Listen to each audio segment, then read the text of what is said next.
আমি দেখতে পাচ্ছি। তো এটা কি দিয়ে করেছো? থার্মোকল দিয়ে। তো এই টিএলএমটা তোমরা এবার তৈরি করবে। তো তার আগে তোমরা জানো তো যে এর থেকে মানুষ পর্যন্ত একটা বিবর্তনের পথে আমরা কিন্তু দেখতে পাচ্ছি, পরপর তোমাদের আঁকা হয়েছে। তো এই বিবর্তনটাকে তোমরা তাহলে এখন কেটে দেবে।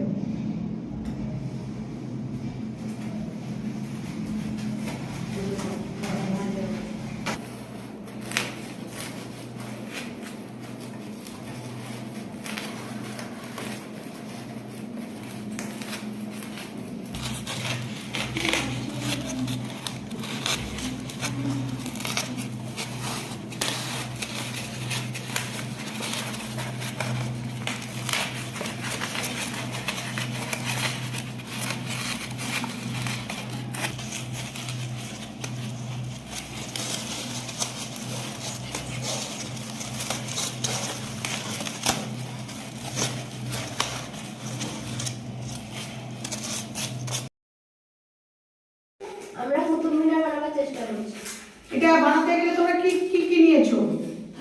থার্মোকল, ফেলে দেওয়া বোতল আর আর্ট পেপার দিয়ে আমরা চেষ্টা করছি।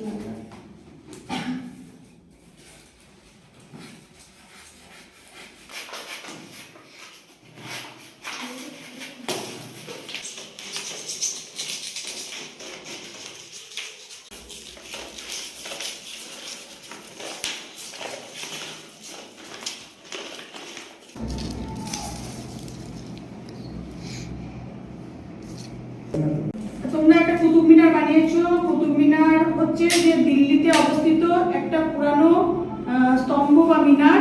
এটা কিন্তু সম্পূর্ণ ইটের তৈরি।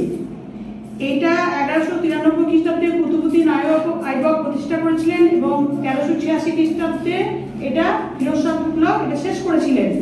এটা একটা আশ্চর্যতম একটা মিনার বা স্তম্ভ। এটা কুতুবউদ্দিন কাকি নামে একজন ব্যক্তি ছিলেন, তার নাম অনুসারে এটার নাম হয় কুতুব। দেখো আজকে আমরা যেটা করছি মডেলটা, সেটা হচ্ছে একটা মানুষদের ভিতরের অংশ, তাই তো? মানুষদের ভিতরের অংশের মধ্যে আমরা কি কি পেলাম? দুটো লাংস, একটা পাকস্থলী, আর আছে যকৃৎ। তাও এগুলো, আর এইগুলো ক্ষুদ্রান্ত এবং বৃহদান্ত। তো আমরা এই মডেলগুলো করছি কারণ মডেলগুলো হাতে কলমে করলে তোমাদের জ্ঞানটা অনেক বেশি সুদৃঢ় হবে এবং তোমাদের পড়াতেও একটা আগ্রহ জন্মাবে যে তোমরা নিজে হাতে করছো এবং সেটা নিয়ে আমরা পড়াশোনা করব। তুমি বুঝতে পারছো জিনাত যে এটা কিভাবে হচ্ছে? শিউলি, তুমি ঠিক আছো? বেশ। এখন তোমরা এটা কি করছো? এটা এই জায়গাটা কি করছো? আমরা ক্ষুদ্রান্তকে বসাচ্ছি, সেলাই করছি।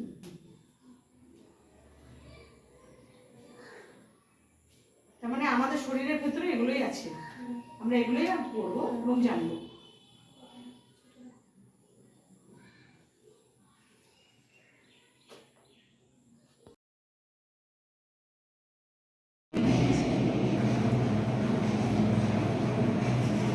বানাও বানাও।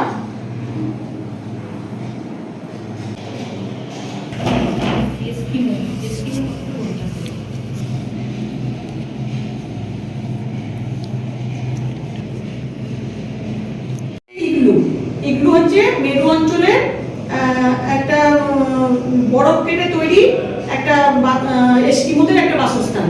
খুব প্রচন্ড শীত পড়তো বলে এস্কিমোরা এর মধ্যে গিয়ে আশ্রয় দিত এবং এটা এক ধরনের বাড়ি। আর একটা কি বানিয়েছো দেখি? এটা হচ্ছে পিরামিড। এই পিরামিড হচ্ছে পৃথিবীর 7ম আশ্চর্যের একটি অন্যতম। মিশরের রাজাদের ছাড়াও বলা হতো। মিশরের রাজারা কবর বা সমাধি দেওয়ার জন্য এই পিরামিডটাকে তৈরি করতো। খুব ভালো হয়েছে কারণ এই ধরনের টিএলএম খুব সুন্দর এবং এই মাটি তো তোমরা কোথা থেকে নিয়ে? বেশ, পুকুর থেকে মাটি জোগাড় করেছো, খুব ভালো হয়েছে।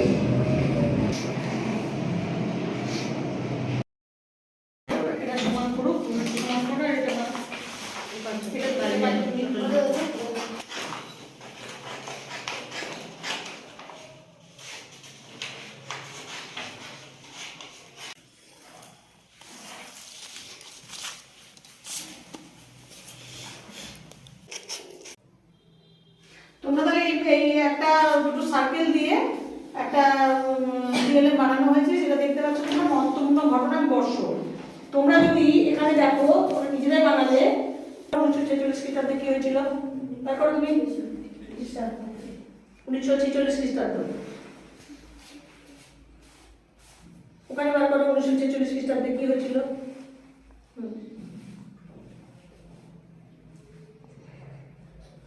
1947 দেখো, 1947 খ্রিস্টাব্দে 15 আগস্ট কি হয়েছিল দেখো।